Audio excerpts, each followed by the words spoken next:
Hello friend, welcome back to my channel student study point. तो कैसे हैं आप लोग? मैं आशा करता हूं कि आप लोग स्वस्थ, अच्छे और बेहतरीन तरीके से आप अपनी कक्षा 10वीं की पढ़ाई को कर रहे होंगे। तो दोस्तों, आज की इस क्लास में हम बात करने वाले हैं मैथ्स के तीसरे चैप्टर, जो कि है दो चर वाले रैखिक समीकरण। दो चर वाले रैखिक समीकरण, जिसके हम आज केवल कॉन्सेप्ट्स देखेंगे। ठीक है, जिसके हम केवल आज कॉन्सेप्ट्स देखेंगे। तो आज हम क्या क्या कवर करने वाले हैं, कौन कौन से टॉपिक? पहला टॉपिक हम कवर करेंगे रैखिक समीकरण और व्यापक रूप कि रैखिक समीकरण होते क्या है और इसका व्यापक रूप क्या है। ठीक है, हम दूसरे टॉपिक क्या देखेंगे? प्रतिच्छेदी, समांतर और संपाती रेखाएं। इसमें तीन प्रकार की रेखाएं होती है, प्रतिच्छेदी, समांतर और संपाती। हम देखेंगे कि ये क्या होती हैं, ये कैसे होती हैं और इनको कैसे प्रदर्शित करते हैं। उसके बाद तीसरे हम देखेंगे विलोप प्रतिस्थापन विधि, यानी कि रैखिक समीकरण को हल करने के लिए कौन कौन सी विधि होती है। तो इसमें दो विधियां होती हैं, प्रतिस्थापन और विलोपन। तो हम देखेंगे कि प्रतिस्थापन विधि किसे कहते हैं और विलोपन विधि किसे कहते हैं। तो आज की इस वीडियो में हम कुल 4 टॉपिक कवर करने वाले हैं। हमारा पहला टॉपिक जो कि है कि रैखिक समीकरण क्या होता है। तो वह समीकरण जिसमें चर, यानी कि जैसे कि x हो गया y हो गया या फिर z हो गया, कुछ भी हो सकता है, a b c d e f, चर की अधिकतम घात 1 हो। जैसे हमने दूसरे चैप्टर में पढ़ा था रेखीय बहुपद, तो उसी तरीके से होता है रैखिक समीकरण। इसकी चर की घात अधिकतम 1 हो, रैखिक समीकरण कहलाता है। जैसे इसमें चर की घात 1 है, ठीक है, यहाँ पर कुछ नहीं तो यहाँ पर 1 माना जाता है। तो इस तरह ये एक रैखिक समीकरण है। जैसे कि इसमें कुछ नहीं तो यहाँ पर 1, कुछ नहीं है तो यहाँ पर 1। इसमें चर के अधिकतम घात 1 है, इसलिए ये भी रैखिक समीकरण है। और ऑप्शनल में, यानी कि एमसीक्यू में कभी कभी पूछ लेता है कि इसका व्यापक रूप क्या होता है। व्यापक रूप, किसका व्यापक रूप? रैखिक समीकरण का व्यापक रूप। तो व्यापक रूप इसका क्या होता है? ax plus by plus c बराबर 0। ये इंपॉर्टेंट है व्यापक रूप, आप लोग इसे स्क्रीनशॉट ले लीजिए। आपने ले लिया होगा स्क्रीनशॉट। तो हमारा पहला टॉपिक क्या था कि रैखिक समीकरण क्या होते हैं, क्या होता है और उसका व्यापक रूप। तो हमने पहला टॉपिक कवर कर लिया है। अब हम बढ़ते हैं हमारे दूसरे टॉपिक की ओर। हमारा दूसरा टॉपिक है जो कि है कि प्रतिच्छेदी, समांतर और संपाती रेखाएं। अब हम इन तीनों रेखाओं के बारे में जानेंगे, इन्हें देखेंगे। तो हमारी पहली रेखा जो होती है वो होती है प्रतिच्छेदी रेखा। ठीक है इसके नाम इसके नाम में ही छुपा हुआ है प्रतिच्छेदी, यानी कि ये प्रतिच्छेद करती है किसी एक बिंदु पर। ठीक है, यहाँ पर इस डॉट पर प्रतिच्छेद करती है। देखिए यहाँ पर केवल एक डॉट पर मिल नहीं, इसलिए केवल इसका एक हल या फिर अद्वितीय हल, अद्वितीय हल को ही एक हल कहते हैं। ठीक है, तो हम इसको बाद में देखेंगे, पहले हम ये देख लेते हैं। अब देखेंगे समांतर रेखाएं। ठीक है, समांतर रेखाएं हम देखेंगे कि यहाँ पर कहीं पर भी ये मिल नहीं रही है, यहाँ पर कहीं किसी भी पॉइंट पर ये मिल नहीं रही है, इसलिए इसका कोई भी हल नहीं होगा। और देखेंगे संपाती रेखाएं। संपाती रेखा मतलब कि एक रेखा के ऊपर दूसरी रेखा चढ़ी हुई होती है ना, इसकी कोई गिनती नहीं होती है, अपरिमित रूप से अनेक हल होते हैं। अब हम समझेंगे ये क्या है। तो जब भी रेखाओं की बात होती है तो हमारे पास दो समीकरण होते हैं। कौन कौन से? a1x plus b1y plus c बराबर 0, और दूसरा होता है a2x plus b2y plus c2 बराबर 0। जब आपको ये तीनों याद करने पड़ेंगे। कैसे? कि जब प्रतिच्छेदी, यानी कि जब एक हल होता है तो a1 ये बटे में ये, ठीक है, a1 अपॉन a2 बराबर नहीं होता है, ये बराबर नहीं होता है किसके? b1 अपॉन b2 के। और इसके बाद जब ये ही बराबर नहीं है तो इसको लिखने की कोई जरूरत नहीं है, लेकिन आप लोग इसको याद कर लीजिए।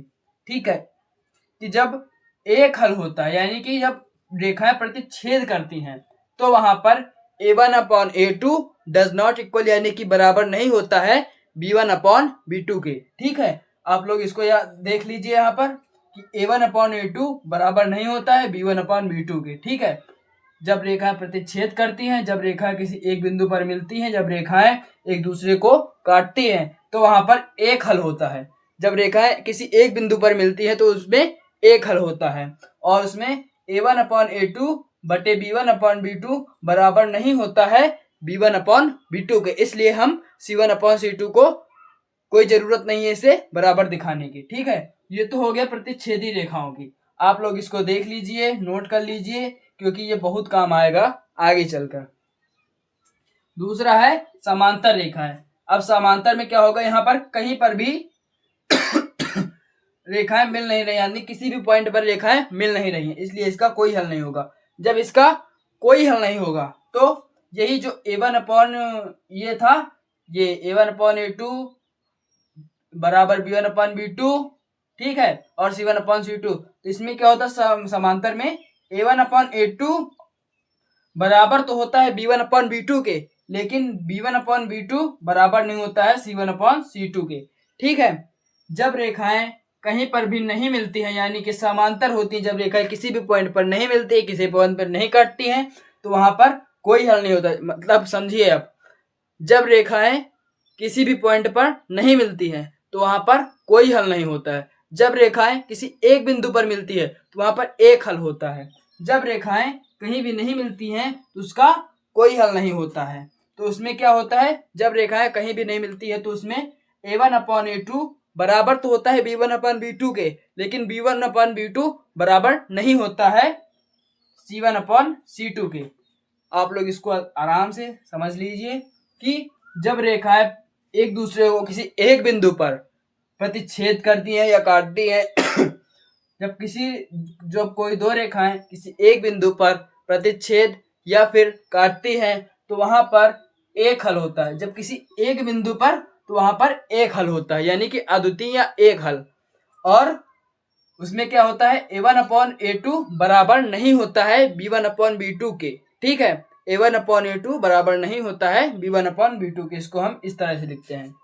और जब रेखाएं समांतर होती हैं तो उसमें वो रेखाएं कहीं पर भी किसी भी पॉइंट पर ना तो प्रतिच्छेद करती है ना तो काटती हैं, जो भी समझना हो समझ लीजिए कि ना तो वो किसी भी पॉइंट पर मिलती है, इसलिए वहां पर कोई हल नहीं होता है। तो जब समांतर रेखा हो तो उसमें क्या कंडीशन होती है, a1/a2 बटे a1/a2 बराबर तो होता है b1/b2 के, लेकिन जो b1/b2 होता है वो बराबर नहीं होता है c1/c2 के। मतलब ये और ये, मतलब इन दोनों का बटा कर देंगे अगर हम, और इसका और इसको बटे में कर देंगे हम b1/b2 को, तो ये दोनों तो बराबर होंगे।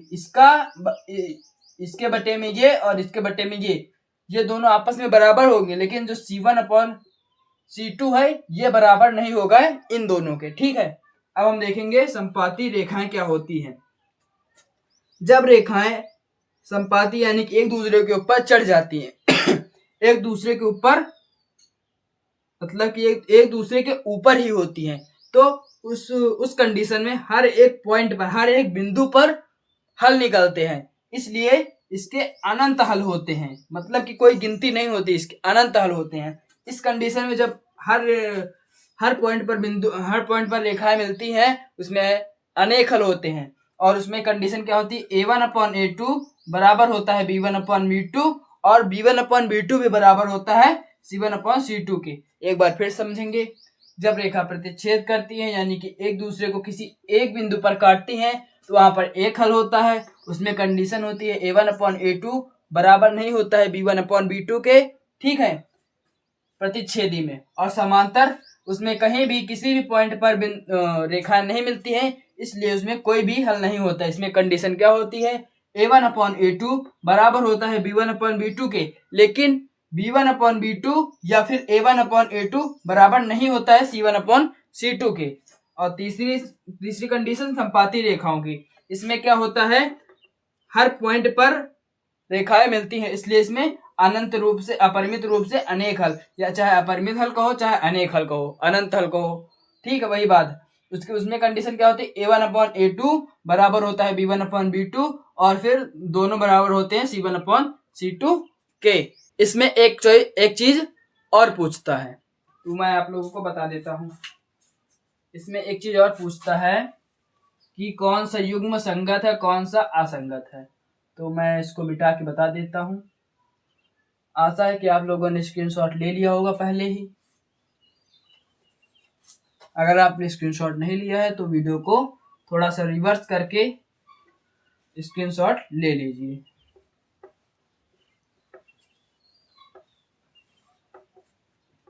हमसे पूछता है कि कौन से रेखाओं का युग्म संगत है और कौन से रेखाओं का युग्म असंगत है। पहले हम तीनों रेखाएं लिख लेते हैं। प्रतिच्छेदी रेखाएं, दूसरा है समांतर रेखाएं और तीसरा है संपाती, यानी कि जो हर बिंदु पर मिलती हैं, संपाती रेखाएं।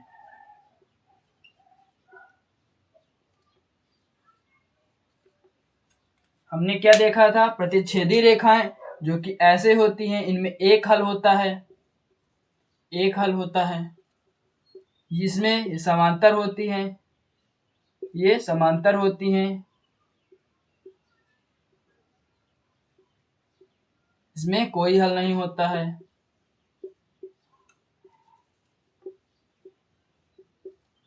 कोई हल नहीं होता है। संपाती में ये एक के ऊपर एक होती हैं, इसलिए इसमें हर बिंदु पर हल होते हैं, यानी कि अनेक हल, अनेक हल होते हैं।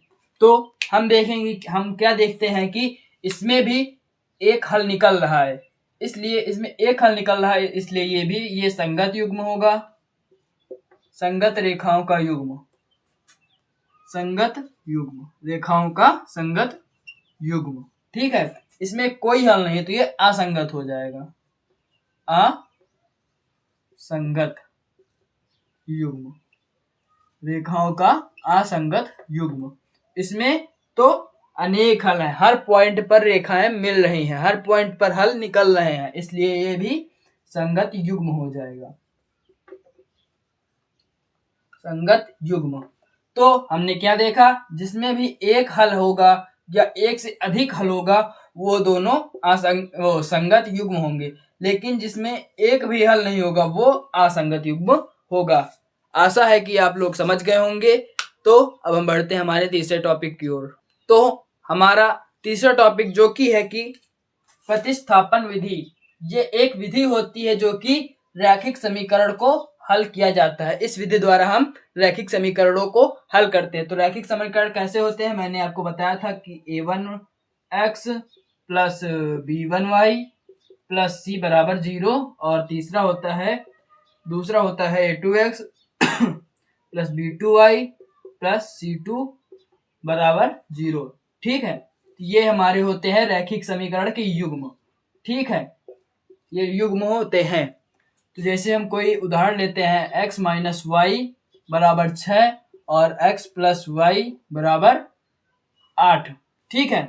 तो प्रतिस्थापन विधि क्या कहती है कि एक समीकरण से एक चर का मान या फिर इसका या तो इसका मान निकालकर दूसरे समीकरण में उसी चर के स्थान पर रख देंगे।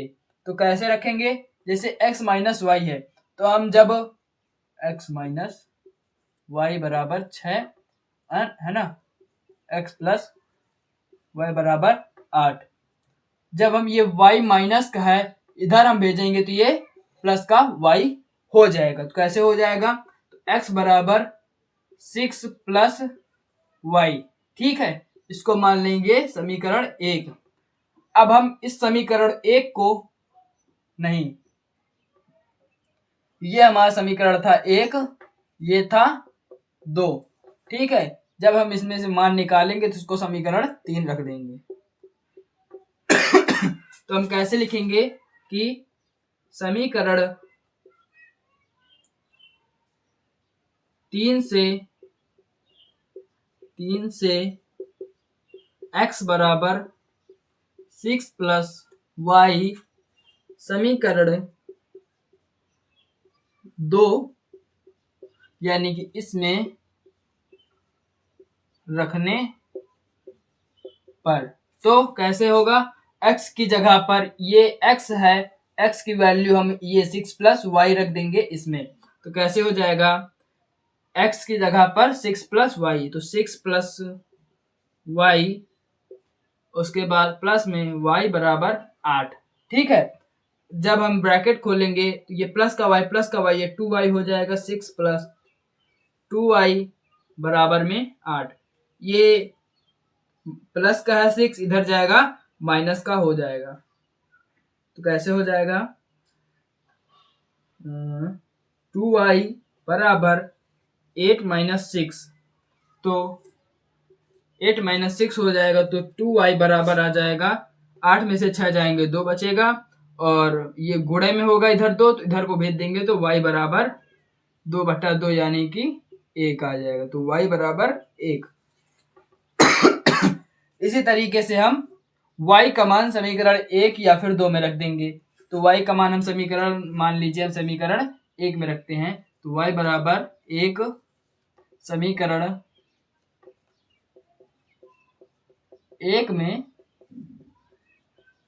रखने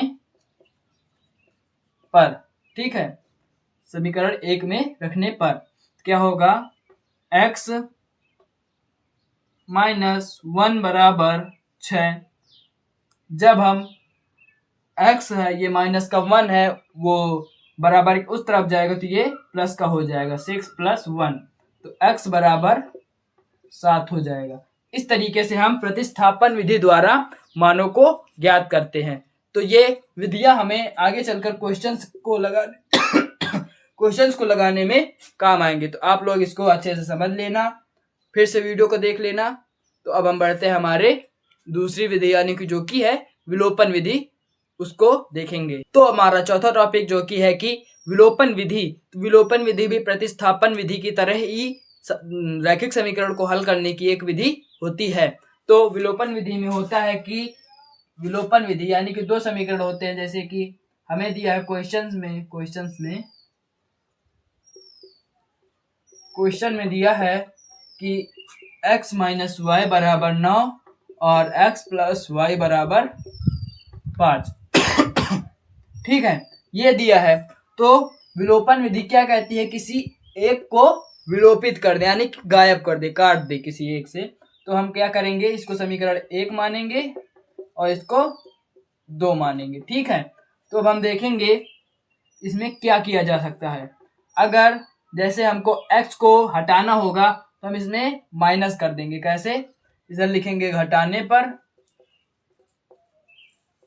अभी आप लोग ऐसे ही समझ लीजिए, जब मैं क्वेश्चंस कराऊंगा तो आपको अच्छे से बताऊंगा। ठीक है, घटाने पर, तो जैसे हमको x को गायब करना है तो हम यहाँ पर जब घटाएंगे तो चिन्ह बदल जाते हैं, सबके चिन्ह बदल जाएंगे। यहाँ पर प्लस है, यहाँ पर माइनस हो जाएगा, यहाँ पर प्लस है तो यहाँ पर माइनस हो जाएगा, यहाँ पर प्लस है तो यहाँ पर माइनस हो जाएगा।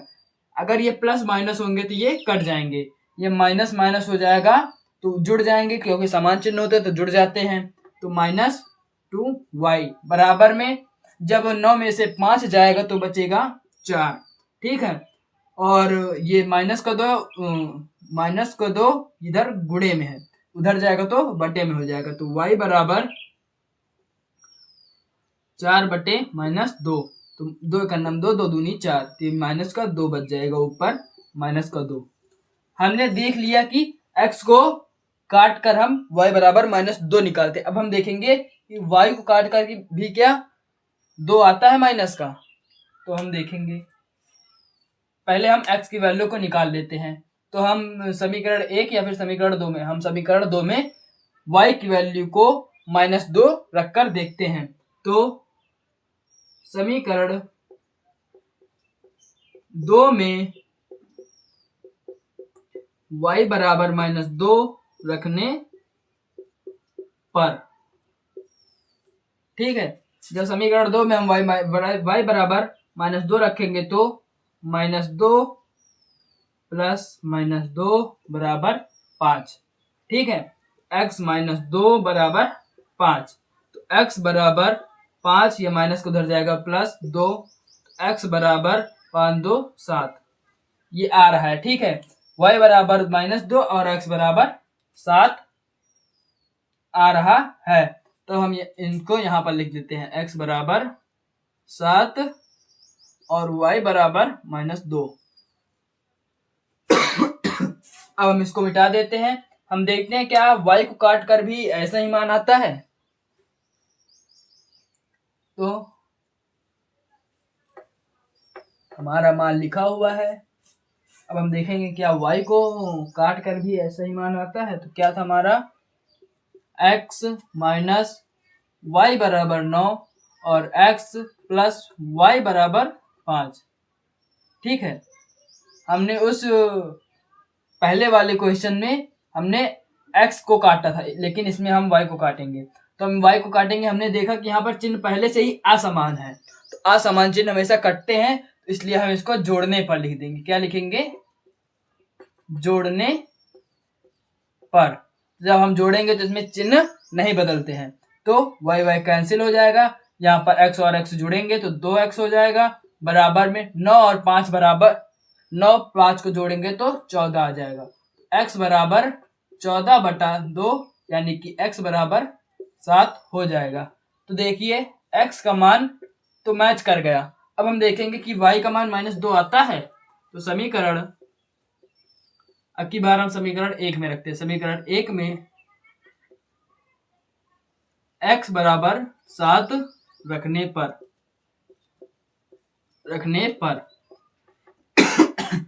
x बराबर 7 रखने पर, जब हम समीकरण 1 में, यानी कि ये 1 था और ये 2 था, समीकरण 1 में x बराबर 7 रखेंगे, 7 माइनस y बराबर 9, ये प्लस का है उधर जाएगा तो माइनस का हो जाएगा। 7 y बराबर -y 9 माइनस 7 माइनस y बराबर 9 में से -7 होगा तो 2 आएगा, और ये माइनस उधर जाएगा तो उसमें माइनस हो जाएगा, तो y बराबर -2। तो हमने देखा चाहे हम x को काटें चाहे हम y को काटें, लेकिन दोनों में मान हमें समान मिलता है। इस तरह से हम विलोपन विधि द्वारा किसी एक चर को हटा करके, यानी कि उसको काट करके, हम दूसरे चर का मान निकालते हैं। तो हमारे चारों टॉपिक्स यही थे, और हमारे चारों टॉपिक्स हमने इस वीडियो में कवर कर लिए हैं। तो दोस्तों आज की क्लास को हम यही समाप्त करते हैं। आशा है कि आप लोगों को क्लास पसंद आई होगी। मैंने जो समझाया जो टॉपिक्स वो आपको समझ आएंगे होंगे। अगर आपको यह वीडियो पसंद आई हो, मैंने जो समझाया वो समझ आए हो, तो वीडियो को लाइक करें। अगर आप चैनल पर नए हैं और कक्षा 10वीं की पढ़ाई को अच्छे से करना चाहते हैं तो इस चैनल को सब्सक्राइब करें और अपने कक्षा 10वीं के हर दोस्तों तक शेयर करें। तो हमारे कुछ इस चैप्टर की इम्पोर्टेंट चीज़ें थी जो मैंने लिख दी हैं, कि जब रेखाएं प्रतिच्छेदी होती तो उनकी कंडीशन होती है उनकी कंडीशन होती है a1/a2 बराबर नहीं होता है b1/b2 के। जब रेखा समांतर होती हैं तो उसमें a1/a2 बराबर होता है b1/b2 के, लेकिन जो b1/b2 है वो बराबर नहीं होता है c1/c2 के। लेकिन जब रेखा संपाती होती यानी कि एक के ऊपर एक होती हैं तो वहां पर a1/a2 बराबर होता है b1/b2 के, और b1/b2 बराबर होता है c1/c2 के। तो इस तरह से ये रेखाएं होती हैं। तो आप इन रेखाओं, इन कंडीशंस को अच्छे से याद कर लीजिए, क्योंकि जो हमारी अगली क्लास आएगी वो इन टॉपिक्स पर, यानी कि इन रेखाओं पर आधारित क्वेश्चंस की आने वाली है। इसलिए आप इन कंडीशंस को अच्छे से याद कर लीजिए। अगली वीडियो में मिलते हैं। तो मिलते हैं अगली वीडियो में। तब तक के लिए आप अपना ख्याल रखना, स्वस्थ रहना, अच्छे रहना और बेहतरीन तरीके से अपनी कक्षा 10वीं की पढ़ाई को करते रहना।